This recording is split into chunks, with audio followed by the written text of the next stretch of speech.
सिद्धाणं नमो आयरीयाणं नमो वज्रायाणं नमो लोय सवसाहुणम। अनंतानंत परम सिद्ध भगवान की जय। 1008 श्री आदिनाथ भगवान की जय। अंतिम तीर्थेश भगवान महावीर स्वामी की जय। आचार्य भगवान गुरुवर श्री विशुद्ध सागर जी महाराज की जय। मुनि श्री सुप्रभ सागर जी महाराज की जय। मुनि श्री प्रणत सागर जी महाराज की जय। मुनि श्री सौम्य सागर जी महाराज की जय। जय जन बंधुओं, आप हम सब यहाँ उपस्थित हुए हैं लोकप्रिय कार्यक्रम सम्यक समाधान के माध्यम के लिए। सम्यक समाधान एक ऐसा कार्यक्रम, एक ऐसा प्लेटफॉर्म, एक ऐसी सुविधा जिसके माध्यम से हम सभी लोग अपने मन में उठने वाले जो विकल्प है उन विकल्पों का सम्यक समाधान प्राप्त कर रहे हैं। और यह हमारा सभी का सौभाग्य है, परम सौभाग्य है कि साक्षात पंचम परमेष्ठी साधु परमेष्ठी के मुखारविंद से हम सभी लोग इस सम्यक समाधान कार्यक्रम का एवं अपने विकल्पों का सम्यक समाधान पान कर रहे हैं। कितने महान पल होते हैं जिस पल में अपने मन में उठने वाली जो अज्ञानता है, जो विकल्प है, उस विकल्पों का समाधान हमें प्राप्त होता है। और इस समाधान को देने वाले कोई नहीं, श्रवण मुनि सुप्रभ सागर जी है। मुनिषि के मुखारविंद से हम सभी लोग प्रतिदिन ये कार्यक्रम एवं सम्यक समाधान का पान करते हैं और अपने मन में उठने वाले विकल्पों का समाधान प्राप्त करते हैं। प्रतिदिन यह कार्यक्रम टीवी के माध्यम से, यूट्यूब के माध्यम से, फेसबुक के माध्यम से आप सभी तक पहुंचाया जाता है एवं उसके माध्यम से आप सभी लोग लाभान्वित भी हो रहे हैं और उनके माध्यम से आपके विकल्प भी हम तक पहुंच रहे हैं। उस विकल्पों का समाधान मुनिषि के द्वारा प्रतिदिन किया जा रहा है और ऐसा समाधान आप और भी प्राप्त कर सकते हैं। अपने मन में उठने विकल्प हम हमें व्हाट्सएप के माध्यम से नीचे पट्टी पे स्क्रॉल पे जो नंबर चलते हैं उसके माध्यम से ये व्हाट्सएप के द्वारा आप अपना विकल्प हम तक पहुंचा सकते हैं। उस विकल्पों को एकत्रित करके मुनिषि के द्वारा उस सम्यक समाधान आपको प्रदान किया जाएगा। शुरुआत करते हैं आज की उस मंगल बेला को मुनिषि के चरणों में कोटिशा नमोस्तु करते हुए मुनिषि प्रणत सागर जी महाराज से यह निवेदन करते हैं कि हे स्वामी, आज के कार्यक्रम को गति प्रदान करते हुए संचालित करें। नमोस्तु नमोस्तु नमोस्तु। ओम नमः सिद्धेभ्य। नमो नमः सत्हितंकराय वीराय भव्याम्बुजभास्कराय अनंतलोकाय सुरार्चिताय देवादिदेवाय नमो जिनाय देवादिदेवाय नमो जिनाय। पंच परमेष्ठी भगवान की परम पूज्य आचार्य भगवंत गुरुवर विशुद्ध सागर जी मुनि महाराज की, परम पूज्य मुनि श्री सुप्रभ सागर जी महाराज की,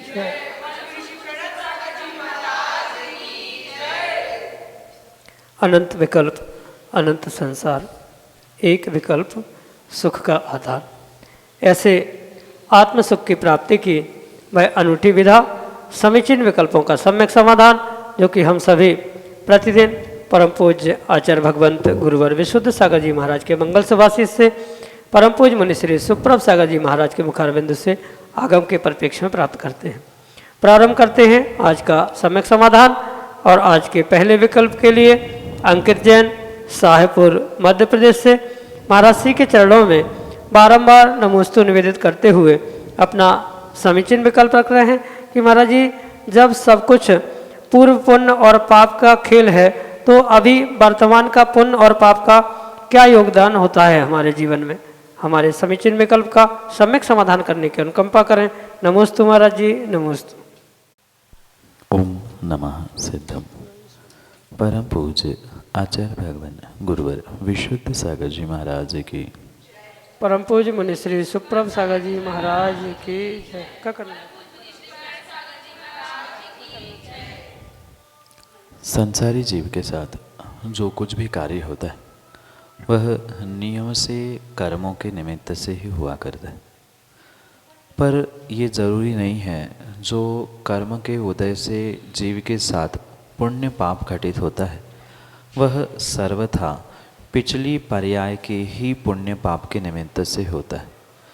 क्योंकि कुछ कर्म ऐसे होते हैं जिनको उदय में आने के लिए कई भव लगते हैं। कोई अगले भव में उदय में आता है तो कोई उसी भव में भी उदय आने वाले कर्म पुण्य पाप रूपी हुआ करते। और उसी परिप्रेक्ष्य में इस विषय को बहुत अच्छे से समझना होगा कि पिछले पुण्य पाप के उदय से वर्तमान में बहुत कुछ तो हो रहा है, पर वर्तमान में भी अगर जीव उतने ही शक्ति से या उससे अधिक शक्ति से कोई कर्मों का आश्रयबंध करता है, जिसके निमित्त से उस कर्म की जो शक्ति है वह अगर विशेष है तो उसके अनुभाग के अनुसार ही उसकी जो आबादा काल की स्थिति होती है वह बनती है। आबादा काल की स्थिति वह कहलाती है जो कर्म बंध से लेकर कर्म उदय में आने का जो समय है उसे आबादा काल कहा जाता है। और वह जरूरी नहीं है कि कुछ भव का एक भव का हो, उसी भव में अंतर मुहूर्त में भी पुण्य पाप कर्म उदय में आ सकता है। जीव जिस प्रकार से उस कर्म का उदय को प्राप्त करने से पूर्व आश्रयबंध कर्मों का करता है, पुण्य पाप का करता है, उसी हिसाब से ही उसका वह आबादा काल, उसके उदय में आने का काल, उसकी तीव्रता आदि सब कुछ तय होती, जिसके निमित्त से ये निर्धारित किया जा सकता है कि ये जो पुण्य पाप रूपी कर्म है वह किस भव में उदय में आने वाला है। ये समझते हुए ये निर्णय करें कि मात्र पिछले ही पर्याय का पुण्य पाप नहीं अपितु वर्तमान का भी पुण्य पाप का जीव के साथ बहुत सारा योगदान होता है। माना कि पिछले का पर्याय का बहुत तीव्र पाप का उदय चल रहा है, पर ऐसी स्थिति में अगर जीव पापानुबंधी पुण्य को प्राप्त होता है, यानी पाप के उदय में भी पुण्य क्रियाओं से संलग्न होता है, अपने आप को पुण्य क्रियाओं में लगाने का प्रयास करता है, तो कुछ अंशों में जो बहुत बड़ा पाप उदय में आने वाला था उसकी शक्ति कुछ अंशों में कम हो सकती है वर्तमान में किए जाने वाले पुण्य के निमित्त से। इसलिए कहीं न कहीं वर्तमान के भी पुण्य पाप का पूर्ण रूप से योगदान वह भूत काल के पुण्य पाप के उदय आने में हुआ करता है, और उन दोनों के संक्रमण आदि के निमित्त से ही वर्तमान की पर्याय और भविष्य की पर्याय भी बनती है। यही आपके लिए सम्यक समाधान। श्रीमती पुष्पा जैन, तिलकगंज, सागर, मध्य प्रदेश से अगले समीचीन विकल्प के लिए। मुनिवर को मेरा और मेरे परिवार की ओर से बारंबार नमोस्तु नमोस्तु नमोस्तु। हे गुरुवर, मेरा समीचीन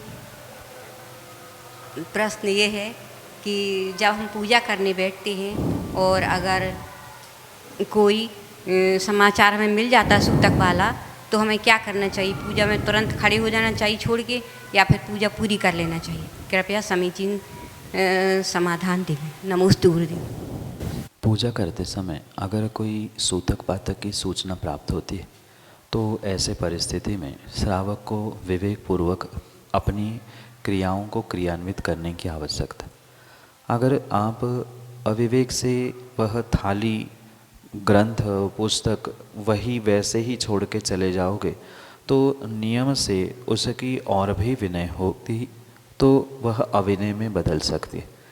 इसलिए ये विवेक आपको रखने की आवश्यकता है कि ऐसी सूचना लेने से पहले ही, मतलब जो हमारे पूर्वाचार्यों ने पहले ही कहा है कि पूजा पाठ करते समय इधर उधर की बातें नहीं करनी चाहिए, मोबाइल भी लेके ही नहीं जाना चाहिए, और माना कि ले भी जाना पड़ा तो उसको पूजा पाठ करते समय खोलना नहीं चाहिए, सुनना नहीं चाहिए, जिससे इन बहुत बड़ी समस्याओं से आप अवश्य ही बच सकते।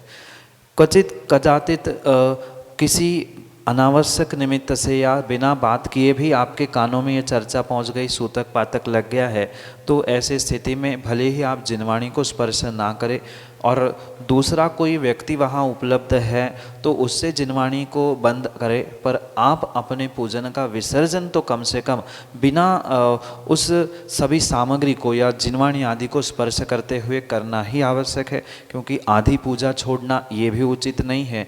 आप वह पूजा का पूर्ण रूप से विसर्जन विवेकपूर्वक करें, जिनवाणी को स्पर्श ना करते हुए, और उस विषय में फिर पुनः कभी गुरु के पास पहुँचते हुए उसका प्रायश्चित भी ग्रहण करें। पूजा छोड़ना बोलना उचित नहीं है, पर दोषपूर्वक वह पूजा पूर्ण करते हुए उसका प्रायश्चित लेना ये उचित मार्ग है। यही आपके लिए सम्यक समाधान। श्रीमती कविता जैन, बक्सवाहा, मध्य प्रदेश से अगले समीचीन विकल्प लें। महाराज जी नमोस्तु नमोस्तु नमोस्तु। महाराज श्री, मेरी जिज्ञासा यह है कि हम दूसरों के अनुभव से ज्ञान प्राप्त करने की कला अपने अंदर कैसे लाएं। नमोस्तु महाराज जी, नमोस्तु। माँ, ये तो बहुत सामान्य सी बात है कि जो दूसरों को अनुभव मिलता है उस अनुभव का स्वयं भी अनुभव करते हुए उस ज्ञान को प्राप्त करने का प्रयास करें। भले ही सामने वाले व्यक्ति के अनुभव के जैसा ही अनुभव आपको प्रत्यक्ष रूप से नहीं मिले, पर उसके अनुभव को जो आपने प्रत्यक्ष रूप से भले ही नहीं परोक्ष रूप से जो अनुभूत किया है, उसकी अनुभूति के निमित्त से जो उसे विषमता या अन्य भी जो उसके साथ परिस्थितियाँ घटित हो रही है, उसे देखते हुए ही हमें समझने की आवश्यकता। क्योंकि वर्तमान में भी और भूत में भी जितने बहुत सारे दिगंबर मुनिराज आदि हुए, आरिका माँ आदि हुई, उन्होंने ज़रूरी नहीं है कि प्रत्येक विषय भोगों की पापों की अनुभूति कर कर ही वैराग्य को प्राप्त किया है। किन्हीं ने तो उस अनुभूति को, सामने वाले की अनुभूति को मात्र देखते हुए कि अरे संसार में ऐसी दशा है, इनके साथ ऐसा हुआ, उनके साथ ऐसा हुआ, महापुरुषों के साथ ऐसा हुआ, तो मेरी तो उनके सामने कोई स्थिति नहीं है, यही तो उनके अनुभव से स्वयं को ज्ञान प्राप्त करवाना है। तो इसी प्रकार से ये कला हम प्राप्त कर सकते हैं कि सामने वाले को ऐसा करने से ऐसा फल मिलता है, तो मुझे क्या फल मिल सकता है। वो महापुरुष थे या वो इतने महान थे तो उनके साथ ऐसा हुआ, फिर मैं तो बहुत ही छोटा हूँ। ये विचार करते हुए उनकी अनुभूति को हम परोक्ष रूप से अनुभव करते हुए अपने जीवन में उतारने का पुरुषार्थ कर सकते हैं। यही आपके लिए सम्यक समझ। महिमा जैन, तिलकगंज, सागर, मध्य प्रदेश से अगले समीचीन विकल्प में। नमोस्तु नमोस्तु नमोस्तु। महाराज जी, मेरा प्रश्न ये है, गुरु कृपा प्राप्त करने के लिए गुरु भक्ति किस प्रकार से की जाए। नमोस्तु। गुरु कृपा को प्राप्त करने के लिए पूर्ण रूप से आपको गुरु के प्रति के समर्पण को प्राप्त करने की आवश्यकता है। ज़रूरी नहीं है कि समर्पण किसी शब्दों से, किसी क्रिया से या किसी प्रदर्शन से प्राप्त हो। समर्पण तो व्यक्ति के और शिष्य के भावों की ही अभिव्यक्ति होती है, पर इसका मतलब ये भी नहीं है कि किसी गुरु के प्रति हमारे भीतर समर्पण तो है पर हम उस समर्पण को प्रदर्शित भी नहीं कर पा रहे। ये दोनों बातों को बहुत विवेक से समझे। समर्पण प्रदर्शन नहीं होता, पर बिना प्रदर्शन के भी आपका समर्पण समझ में भी नहीं आता। इन दोनों बातों को विवेक से समझते हुए, इन दोनों में बैलेंस बनाते हुए ही शिष्य को अपने गुरु के प्रति विशेष समर्पण और लगाव का परिचय समय समय पर देने की आवश्यकता है। जैसे अगर आप जिन गुरु से, गुरु भक्ति से प्रेरित है, तो अगर वे कहीं आपके नगर के पास पहुंचते हैं, नगर में पहुंचते हैं, तो उनके आहारचर्या के में व्यवस्था के लिए हम पहुंच सकते हैं, आहार दे सकते हैं। अन्य भी जो हम प्रत्यक्ष परोक्ष रूप से गुरु के लिए सेवा वैयावृत्ति के लिए निमित्त बन सकते हैं, वो भी हम उपस्थित कर सकते हैं। क्योंकि ज़रूरी नहीं है कि हम प्रत्यक्ष पहुंचकर ही गुरु की सेवा करें, पर परोक्ष बहुत सारे ऐसे निमित्त हो सकते हैं जो गुरु सेवा के लिए, गुरु की वैयावृत्ति के लिए हम उपस्थित कर सकते हैं। ये आपके स्वयं के समर्पण और भक्ति से ही निर्णित किया जा सकता है कि आप अपने गुरु के प्रति किस प्रकार से भक्ति प्रदर्शित कर रहे हो या आपका गुरु के प्रति किस प्रकार से समर्पण हो सकता है। प्रतिदिन गुरु को स्मरण करते हुए, गुरु की पूजा, समय नहीं है तो कम से कम अर्घ्य चढ़ाना, गुरु की माला जाप आदि करना, इसके साथ साथ जब भी कोई शुभ कार्य करे तो गुरु को स्मरण करना, जब जब हमें समय प्राप्त हो तो गुरु को स्मरण करते हुए गुरु के पास पहुंचने का प्रयास कर लेना। ऐसे अनेकानेक कार्यों के माध्यम से आप अपने गुरु के प्रति अपने समर्पण भावों को उपस्थित करने का प्रयास करना बहुत बहुत आवश्यक होता है। क्योंकि एक एक शिष्य का तो गुरु के प्रति हमेशा ही समर्पण और विश्वास होता ही होता है, पर ऐसा कार्य वास्तव में शिष्य को करना चाहिए कि कभी गुरु का भी शिष्य के प्रति विश्वास हो कि हाँ, ये मेरा शिष्य है, ये मेरा शिष्य मेरे प्रति समर्पित है। इन भावों को भी उनके भीतर उद्घाटित करवाने की शक्ति आपको विवेक पूर्वक कार्यों से करने की आवश्यकता है। मैं पुनः कह दूं, समर्पण का अर्थ प्रदर्शन नहीं है, पर उस समर्पण की अभिव्यक्ति भी होना जरूरी है। मात्र भावों का समर्पण नहीं, अपितु क्रियाओं से भी उनको स्मरण करते हुए जो अनेक कार्यों से हम उपस्थित उनके पास पहुंचना आदि आदि। वर्तमान तो बहुत आधुनिक युग है और उस आधुनिक युग से ही सही हम उनके चरणों तक उपस्थित होने का प्रयास करते रहेंगे तो स्वाभाविक रूप से आपकी गुरु भक्ति और आपका गुरु समर्पण यथार्थ रूप से आपके उत्थान का कार्य बन सकता है। यही आपके लिए सम्यक समाधान। अनमोल जैन, बक्सवाहा, मध्य प्रदेश से अगले समीचीन विकल्प के लिए। जी नमोस्तु नमोस्तु नमोस्तु। मेरा प्रश्न यह है कि आज के मॉडर्न टेक्नोलॉजी में हम देखते हैं कि अगर हमने कोई कोड किया है या कोई टेक्नोलॉजी के रिलेटेड है तो वो हमसे ज़्यादा एफिशिएंट है, हमसे ज़्यादा उन्नत है। हम अगर आज अलार्म सेट कर देते हैं, अपने कोड से कुछ भी टेक्नोलॉजी बनाते हैं तो वो हमने ही उसको बनाया, पर हमसे ज़्यादा उन्नत है, हमसे ज़्यादा टेक्निकल है, वो एफिशिएंट है। हम अगर सोचते हैं कि हमें 5 बजे उठना है तो हो सकता है हम 6 बजे उठें, पर अगर हमने अलार्म 5 बजे का लगाया तो वो 5 बजे ही बजेगा, पर ये हमने ही विकसित किया है। तो हम अपने अंदर ऐसा कैसे लाएं कि हम उस संकल्प को भी उससे आगे जा सके? क्या इसका रास्ता संकल्प है कि हम अपने मानव मस्तिष्क में एक संकल्प दें कि हम तो उससे आगे जा सकते हैं, उससे ज़्यादा एफिशिएंसी ले सकते हैं, या फिर कोई और तरीका है? नमोस्तु मेरा जी, नमोस्तु। Creation is not more than the creator. इस बात को समझते हुए आपको अपने कार्यों को विवेक पूर्वक करने की आवश्यकता है। जैसे कहा जाता है, जो करने वाला है वह जो क्रिया हो रही है उससे कभी भी महान नहीं हो सकता। जैसे मैंने अभी अंग्रेजी में कहावत सुनाई कि creator is greater than the creation, मतलब बनाने वाला हमेशा ही जो वस्तु बनी है उससे श्रेष्ठतम ही हुआ करता। पर वर्तमान में जीवों के साथ ये बहुत बड़ी समस्या है कि भले ही जो आधुनिक युग में वो बहुत सारी टेक्नोलॉजी और बहुत सारे प्रोग्राम बनाता तो है, पर बनाने वाले को भूल जाता है। और शायद ये बनाने वाले को भूलने की आदत ही उसे दूसरे वस्तु, टेक्नोलॉजी, साधन आदि के लाचार होने के लिए मजबूर कर लेती है। जैसे आपने घड़ी के अलार्म का दृष्टांत दिया, उसको तो फिक्स प्रोग्रामिंग दी गई है कि इतने बजकर इतने मिनट पर तुम्हें ये काम करना है।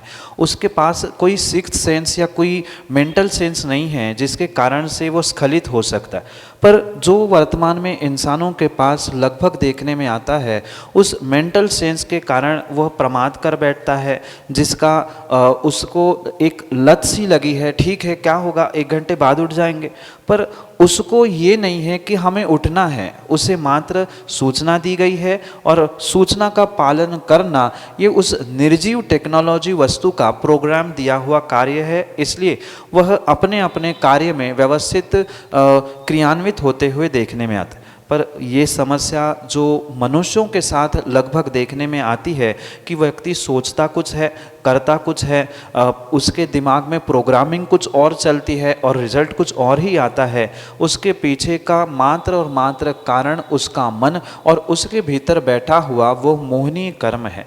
उस जो वस्तु है उसमें किसी भी प्रकार से कोई मोहनीय कर्म जो तुम्हें सम्मोहित करने वाला है वह उस मशीन में नहीं होता, प्रोग्रामों में नहीं होता। इसलिए वो जैसा डाटा मिला है वैसा ही वो प्रस्तुत करता है। जैसे टेक्नोलॉजी की भाषा में कहते हैं गार्बेज इन गार्बेज आउट, यानी गार्बेज लेता है तो वो गार्बेज ही निकालता है, अच्छा लेता है तो अच्छा ही देता है। पर इंसान एक ऐसी वस्तु और ऐसा प्रोग्राम है जिसके माध्यम से आप उसे गार्बेज भी दो तो वो अच्छा कर सकता है, या कोई ऐसा भी है जिसे अच्छा भी दो तो वह गार्बेज यानी कचरा ही निकाल सकता है।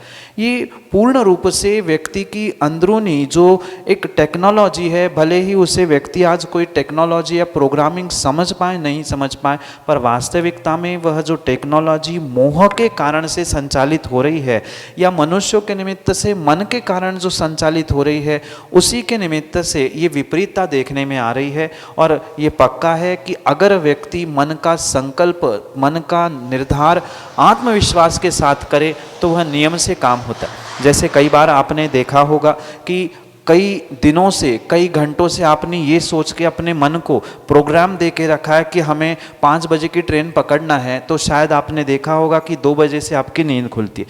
जब ये हमने प्रोग्रामिंग अपने मन को दी है तो हम 2 बजे से उठते हैं, 3 बजे उठते हैं, 3:30 बजे उठते हैं, फिर 4 बजे उठ के काम ही करते। तो जैसे वहाँ हमने बार बार हैमर करते हुए ये निर्णय किया कि नहीं मुझे तो बाहर जाना ही है, ऐसे ही प्रत्येक कार्य के लिए अगर हम अपने मन को आत्मविश्वास के साथ, दृढ़ता के साथ, संकल्प के साखलों के साथ बांधते हुए ये हैमर करें, नहीं ये मेरा कार्य है, मुझे ये करना है, ये मेरा लक्ष्य है, मुझे ये प्राप्त करना है, इन बातों को पुनः पुनः स्मरण करने से, याद करने से अपने उस लक्ष्य तक व्यक्ति अवश्य ही समय पर, निर्धारित समय पर पहुंच सकता है। मैं तो कहता हूँ उस प्रोग्राम में फिर भी कभी कभार कुछ गड़बड़ हो सकती है, क्योंकि वो अचेतन है, निर्जीव है, बनाने वाले आप है। ये सूत्र पुनः पुनः याद रखें कि creation is not greater than the creator. तो आप नियम से अपने संकल्प के साथ जीवन में विशालता को और उन्नति को प्राप्त कर सकते हैं। यही आपके लिए सम्यक समाधान। श्रीमती सोनल जैन, तिलकगंज, सागर, मध्य प्रदेश से अगले समीचन विकल्प कवि। युगल मुनि राजों के चरणों में मेरा बारंबार नमोस्तु नमोस्तु नमोस्तु। महाराज जी, मेरा प्रश्न है कि कल आपने जो आयुबंध पे बताया था ना, तो उसमें जैसे सामूहिक आयुबंध कैसे होता है, जैसे भूकंप आदि आने पे या इकट्ठा चींटियों के मर जाने पे, उस पे आयुबंध का कैसे चलेगा? नमोस्तु महाराज जी। ये परम सत्य है कि प्रत्येक जीव का आयुबंध अपने स्वयं के आयुबंध अपकर्षण काल में ही होता है। किसी भी प्रकार से एक दूसरे के आयुबंध का प्रभाव एक दूसरे जीव के आयुबंध पर नहीं पड़ता। ये जितना परम सत्य है उतना ही कर्मों के पूर्व नियोग को भी समझना सत्य है। जो आज यहाँ एकत्रित होते हुए हम सभी बैठे हैं, ये भी माँ कहीं न कहीं पूर्व जन्म का नियोग है। इस समय पर ही हम सभी को यहाँ पर इस तिलकगंज में एकत्रित होना था, जिनवाणी को सुनना था, ये भी नियम से, पूर्व कर्म के नियोग से ही हुआ करता। ऐसे ही जब जीवों का सामूहिक पुण्य पाप का उदय आता है तो ये सामूहिक कार्य होते हुए देखे जाते। जैसे सामूहिक रूप से कई सारे जीवों का सम्मान आप देखते हैं, कई सारे स्थानों पर 10, 20, 50 सैकड़ों जीवों का सम्मान हो रहा है, विद्यार्थियों का सम्मान हो रहा है। वो उसी स्थान पे सबका क्यों हुआ? तो वह वहाँ पर उनका वैसा कर्म का नियोग था। मात्र पुण्य ही रूप नहीं, ऐसे ही पाप के रूप में भी समझना होगा। जैसे वर्तमान में कुछ समय पहले कोरोना की लहर आई थी, वहाँ भी आपने देखा कि कई सारे जीव एक साथ मृत्यु को प्राप्त हुए, एक ही वह बीमारी हुई और कईयों की मृत्यु हो गई। रास्ते में भी वह गजाइयाँ चलती है, एक टायर चल जाता है, सब नष्ट हो जाते हैं। ये नियम से समझे, जब एक साथ जीवों ने सामूहिक कोई पाप किया है, माना कि सामूहिक, आज आपका अखबारों में टीवी में सुनते पढ़ते हैं कहीं सामूहिक बलात्कार होता है या सामूहिक चोरी होती। ऐसे सामूहिक कार्य करते समय लगभग सभी के पाप समानता की ओर होते, और ऐसे ही समय में उन सभी जीवों का बंध अपकर्षण काल आता है और उसी परिणामों के साथ वे एक साथ उसी समय पर बंध अपकर्षण काल करते हैं और बिल्कुल वैसा ही कर्म का आश्रयबंध करते हुए वह पुनः आने वाले समय में उदय को प्राप्त करते। इसलिए ये पुनः समझे, सबके आयु का बंध पृथक पृथक होने पर भी एक ही समय पर, एक ही स्थान पर जो सामूहिक रूप से कार्य कर रहे थे, वैसा ही सामूहिक रूप से वह आश्रयबंध होगा, और जैसा आश्रयबंध हुआ है सामूहिक रूप से, वैसा ही वह आने वाले समय में भी बिल्कुल उदय में आएगा। जिसके निमित्त से ये एक साथ सामूहिक मृत्यु, मरण आदि जो दिखते हैं, वे बिल्कुल सामूहिक पुण्य पाप पाप का ही फल है। माना कि जैसे बहुत सारे अनुष्ठान, बहुत सारे विधान होते हैं, वहाँ जो कहाँ कहाँ से जीव एकत्रित होते हुए वहाँ सम्मिलित होते हैं, ये सामूहिक पुण्य जैसा पिछले कर्म के निमित्त से होता है, ऐसे ही ये सामूहिक मृत्यु होना, सामूहिक पाप का उदय होना, ये भी पूर्ण रूप से पूर्व कर्म के वैसे नियोग से ही होता है। जैसा जैसा कर्मों का नियोग जीव ने आश्रव बंध के समय पे बनाया है, वैसा वैसा ही उनका उदय में आता है। वही एक साथ ही जन्मते हैं और एक साथ ही मृत्यु को ही प्राप्त होते हैं। ये पूर्ण रूप से उनके उस आयु बंध के समय पर होने वाले कर्मों का नियोग ही है। यही आपके लिए सम्यक समझ। श्रीमती ज्योति जैन, सागर, मध्य प्रदेश से अगले समीचीन विकल्प। द्वय मुनिराजों के चरणों में मेरा बारंबार नमोस्तु नमोस्तु नमो। महाराज श्री, घर में जो हमारे यहाँ फ़ोटो भगवान की, महाराज जी की रखी होती हैं, तो वो जगह ना कम या अव्यवस्थित होने के कारण व्यवस्थित नहीं रखी रह सकती, नहीं रख पाते हैं, तो उसमें क्या घर में दोष लगता है? भगवान, गुरु आदि की फोटो, तस्वीर, चित्र आदि ये जो कुछ भी है, ये भले ही पूजनीय नहीं है, उसकी पूजा करने योग्य नहीं है, पर सम्माननीय और विनय करने योग्य तो अवश्य ही। किसी भी प्रकार से ऐसी फ़ोटो, तस्वीर आदि का आप अभिनय कर रहे हैं, कहीं किसी के पैरों में पड़ रही है या फट रही है, कट रही है, या और भी किसी प्रकार से अभिनय हो रही है, तो मान नियम से उसके निमित्त से आपको पापों का आश्रय बंद होगा। ये बहुत बड़ा दोष आपको होगा ही होगा। भले ही उन फोटो तस्वीरों की अतदाकार व स्थापना होने से उसकी पूजा हमारे आगम में हुंडा उसर्पणी और इस पंचम काल में निषेध रूप स्वीकार की है, पर फिर भी वह गुरु की और भगवान की फोटो एक आकृति, चित्र होने के कारण से उसका सम्मान करना, विनय करना, ये श्रावकों का कार्य ही हुआ करता है। इस बात को बहुत अच्छे से समझे। पूजा करना और सम्मान विनय करना, इसमें बहुत अंतर है। पूजा साक्षात तीर्थंकर पंच परमेष्ठी की होती है, तदाकार स्थापना की होती है। कागज आदि की, चित्र आदि की पूजा नहीं, वह मात्र सम्मान रूप, प्रतीक रूप टांगने की वस्तु है। उसका भी पूर्ण रूप से विनय और सम्मान रखते हुए ही घर में उसे उच्च स्थान ही प्रदान करने की आवश्यकता है। इसका ध्यान रखते हुए ही उस फोटो की, तस्वीर, चित्र आदि की मर्यादा का भी पालन आपको करना होगा, अन्यथा उसके अभिनय का पाप, अभिनय का दोष तो आपको लगेगा ही लगेगा। यही आपके लिए सम्यक समझ। जय जन बंधुओं, हम सभी लाभ ले रहे थे लोकप्रिय कार्यक्रम सम्यक समाधान का। प्रतिदिन यह कार्यक्रम 5:13 पे YouTube चैनल सुप्रभ उवाच के माध्यम से प्रसारित होता है।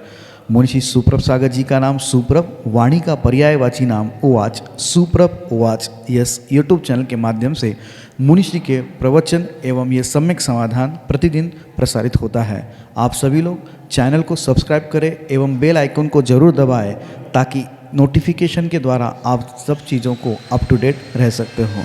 प्रतिदिन मुनिषी के प्रवचन शाम को 7:40 पे जिनवार टीवी के माध्यम से प्रसारित होते हैं। आप सभी लोग घर बैठे मुनिषी के प्रवचन के लाभ जिनवार टीवी के माध्यम से ले सकते हैं। सम्यक समाधान यह कार्यक्रम प्रतिदिन ठीक 4